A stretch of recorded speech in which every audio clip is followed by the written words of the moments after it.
In our hyper-connected digital age, it feels like nothing truly disappears. Every photo, every video, every fleeting thought can be captured and instantly shared. Yet, nestled within the vast archives of human creation, there exists a chilling category of content: lost media. These are films, games, broadcasts, or recordings that, for one reason or another, have vanished. Never officially released, intentionally suppressed, or simply lost to time, they linger as whispers, rumors, and fragmented memories. But sometimes, the reason media goes missing is not accidental. Sometimes, it's because the content itself was too disturbing, too transgressive, or too unsettling for the world to handle. These aren't just missing files. They are cultural phantoms, urban legends of the digital age, hinting at horrors glimpsed only by a privileged few before they vanished into the void. Tonight, we delve into the unsettling world of lost media. We will explore 5 truly disturbing pieces of content that have either been completely erased or only exist as maddeningly incomplete fragments. These are the stories of the tapes, broadcasts, and games that were deemed too dark, too controversial, or simply too terrifying to ever see the light of day. Prepare to confront the voids of history, because sometimes what's lost is truly haunting.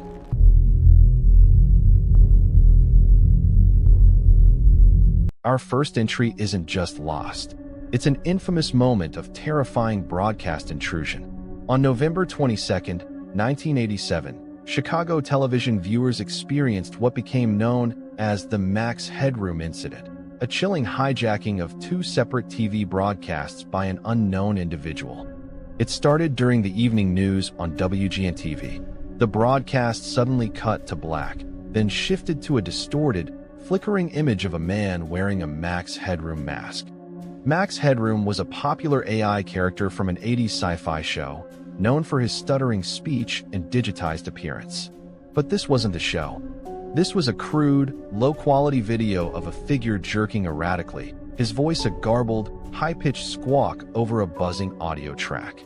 It lasted for about 25 seconds before WGN engineers managed to switch to a different transmitter. Viewers were left bewildered. Was it a prank? A technical glitch? But the true horror unfolded a couple of hours later. Around 11:15 p.m., during a broadcast of Doctor Who on WTTW, a PBS affiliate, the screen once again cut to black. And then, the Max Headroom figure reappeared. This time, the intrusion was longer, more aggressive, and deeply unsettling. The figure, still wearing the mask, was now shirtless, bending over and exposing his bare buttocks to the camera as an unseen accomplice smacked him with a fly swatter. The audio, still distorted, was slightly clearer now, and viewers could hear fragments of the figure's rambling, references to advertising slogans, calling himself the world's greatest newspaper columnist, even a strange, unverified claim about a soft drink. The camera then zoomed in on the figure's face as he removed the mask, revealing a distorted, creepy face with a mischievous grin.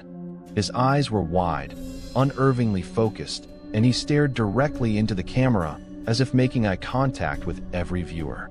The intrusion lasted for almost 90 seconds. Engineers at WTTW, caught completely off guard, couldn't switch transmitters fast enough. They had to cut power to the transmitter completely, resulting in several seconds of dead air before the Doctor Who episode resumed. The incident was terrifying because it wasn't just a glitch. It was a deliberate, malicious act by unknown individuals who completely bypassed broadcast security systems. To this day, the culprits have never been identified, nor has their motive been fully understood. The original, full-quality recording of the second intrusion is considered one of the holy grails of lost media. Fragments exist, often low-quality VHS copies, but the original broadcast tape from WTTW has never surfaced. It disappeared from their archives, possibly intentionally, possibly erased.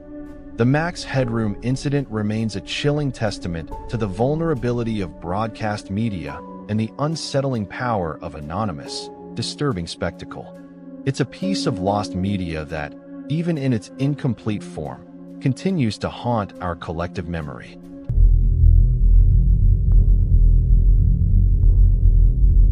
This piece of lost media comes from the shadowy corners of internet folklore, a story whispered in forums and creepypastas, but with just enough fragmented evidence to make it truly unsettling. Clockman is rumored to be an unaired children's program from the early days of television, possibly from Eastern Europe, that was so deeply disturbing it was immediately shelved and all copies supposedly destroyed. The legend describes the show as a bizarre, low-budget puppet production, similar to early versions of Sesame Street, but with a profoundly unsettling tone. The main character, Clockman, was a crudely made puppet with a large clock face for a head, its hands perpetually stuck at an ominous time, perhaps midnight. His eyes were described as unsettlingly empty or completely black. The show was supposedly meant to teach children about time, but its methods were far from wholesome. Instead of sunny lessons, Clockman would apparently pose existential questions, speaking in a slow, monotone voice, discussing the inevitable march of time, loss, and the nature of reality in a way that was completely inappropriate and terrifying for young viewers. Children who allegedly saw the pilot episode described being traumatized, experiencing nightmares, and becoming deeply distressed. One particularly disturbing scene, as described in fragmented accounts, involved Clockman repeatedly asking a puppet child, "What happens when the clock stops?" until the child puppet began to cry uncontrollably. Another segment reportedly featured Clockman slowly disassembling another puppet, piece by piece, while humming a haunting, off-key melody, all to illustrate the passage of time and decay. The show was supposedly rejected and all known tapes ordered destroyed. No official record of Clockman has ever been found in broadcast archives, and no full episodes or even clear fragments have ever surfaced online. The only evidence consists of blurry, supposed screenshots that look like they could have been doctored, and the persistent, chilling anecdotes from those who claim to have seen it. The disturbing nature of Clockman lies in its persistent elusiveness. Is it a genuine piece of lost media, a forgotten relic of misguided children's programming? Or is it a carefully crafted creepypasta that has taken on a life of its own, tapping into our primal fear of innocence corrupted and the unsettling unknown? The fact that it remains unfound, a ghostly whisper in the annals of television history, only adds to its chilling mystique.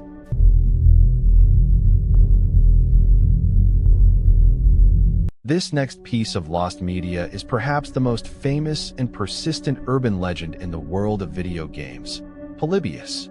The story dates back to 1981, when a mysterious arcade cabinet supposedly appeared in a handful of arcades in Portland, Oregon.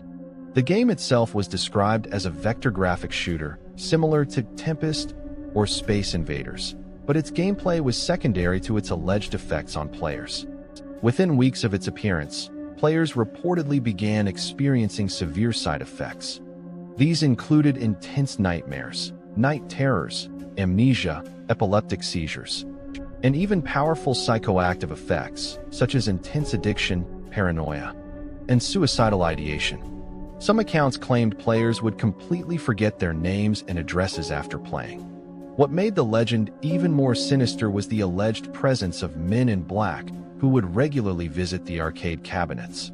They weren't there to collect money or service the machines. They were supposedly there to collect data from the machines, presumably monitoring the psychological effects on players. These men would download information, clear the machines, and then disappear. According to the legend, Polybius was part of a secret government experiment, a mind control or psychological warfare program disguised as an arcade game. Its purpose was to test the limits of psychological manipulation through subliminal messaging and disorienting visual patterns. After a month of intense activity, with players suffering increasingly severe symptoms, the men in black allegedly removed all the machines, and Polybius vanished without a trace. No verifiable arcade cabinet has ever been found. No ROM file, no original game code, no verifiable newspaper reports from the time. The only evidence consists of blurry screenshots, often created by fans based on descriptions, anecdotal accounts from those who claim to have played it, and detailed forum discussions. The terrifying allure of Polybius lies in its chilling premise: a clandestine government experiment deliberately traumatizing its own citizens through a seemingly innocent form of entertainment. Is it a fantastical urban legend, a collective hallucination, or a real, deeply disturbing piece of lost media? The enduring mystery and the dark implications of what the game might have truly contained make Polybius one of the most compelling and disturbing pieces of lost media ever conceived, a game that exists only in the haunted recesses of collective memory.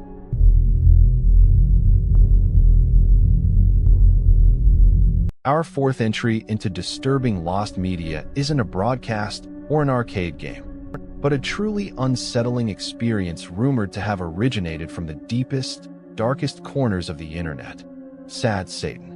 In 2015, a YouTube channel known as Obscure Horror Corner uploaded a series of videos showcasing gameplay from a supposed deep web game titled Sad Satan. The game itself was a first-person exploration horror game, graphically simplistic, resembling early 3D games from the late 90s or early 2000s. Players navigated dark, claustrophobic corridors, often with unsettlingly real-world photographs or distorted images plastered on the walls. There was no clear objective, no obvious enemies, just an oppressive atmosphere of dread. What made Sad Satan truly disturbing, however, was its audio. The game featured a cacophony of distorted, reversed speech, often containing subliminal messages and chilling whispers. Fragments of audio were allegedly reversed recordings of infamous historical speeches, like Hitler's, or even supposed references to real-life horrors.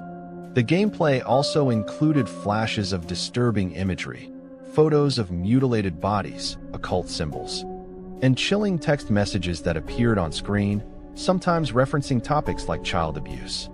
The game was designed to be profoundly unsettling. Its environments were often maze-like and disorienting, but the true horror lay in its apparent origin. It was rumored that Sad Satan could only be found on the deep web, in hidden forums and dark corners, accessible only through specific, illicit links. The creator, who remained anonymous, supposedly intended it as a form of psychological torture or a gateway to darker online communities. The game quickly gained notoriety, with many viewers finding the content deeply disturbing. Some speculated it was a hoax, a well-crafted ARG, alternate reality game, designed to scare. Others believed it was a genuine deep web creation. The original game file itself is now incredibly difficult to find, often existing only in corrupted versions or re-uploads. The original source where Obscure Horror Corner allegedly found it has vanished. Sad Satan embodies the modern fear of the internet's hidden depths. It's a piece of lost media that, whether entirely real or a masterful piece of digital folklore, tapped into our anxieties about anonymous creators, unsettling content, and the potential for psychological manipulation online. It's a game you might have once found, but now it remains a ghostly echo in the digital abyss, a disturbing reminder of the horrors that can lurk just beneath the surface of the internet.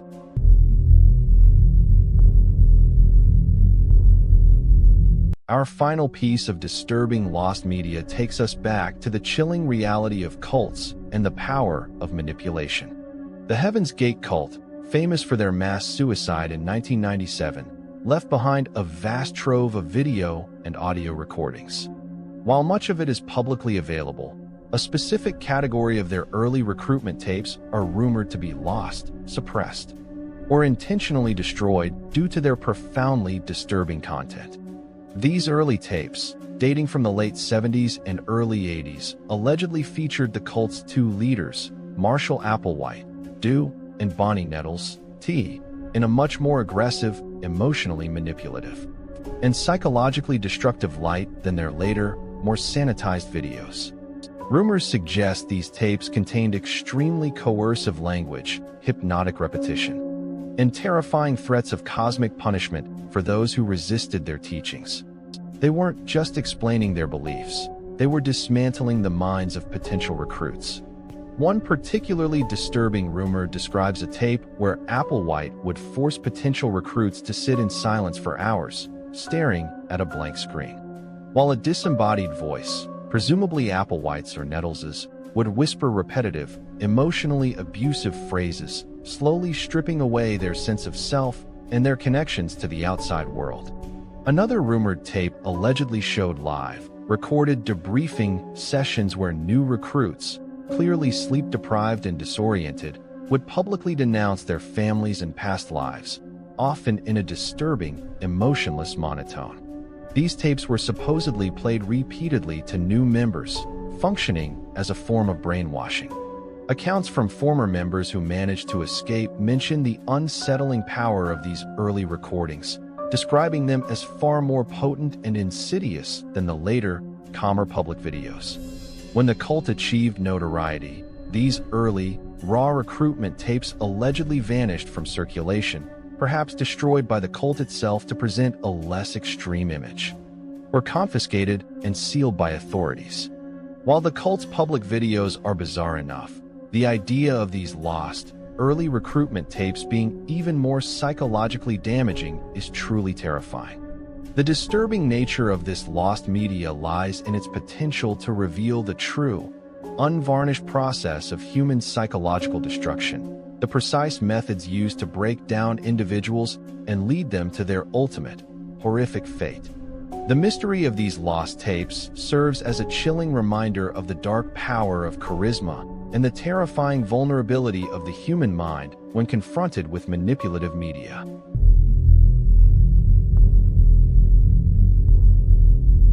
From hijacked broadcasts to forgotten children's shows, mind-bending video games, deep web horrors, and the sinister tools of cult indoctrination, these disturbing pieces of lost media are more than just missing files. They are chilling echoes of the past, glimpses into content so unsettling that it was deemed too dangerous or too transgressive to exist in the public sphere. They remind us that sometimes the most terrifying thing isn't what we find, but what remains hidden, just out of reach, whispering from the digital abyss. The unknown, the erased, the content that dared to push boundaries too far. These are the true ghosts of our media landscape, forever haunting the edges of our collective memory. Which of these vanished horrors do you find most unsettling? Do you believe they were truly lost or intentionally suppressed? Share your theories and any other disturbing lost media you know of in the comments below. If these chilling stories of the unseen and the unheard have captivated you, please like this video and subscribe for more dives into the dark corners of forgotten history and unsettling mysteries. Don't forget to hit that notification bell. Until next time, keep searching the archives, but be careful what you wish to find. Some things are lost for a reason.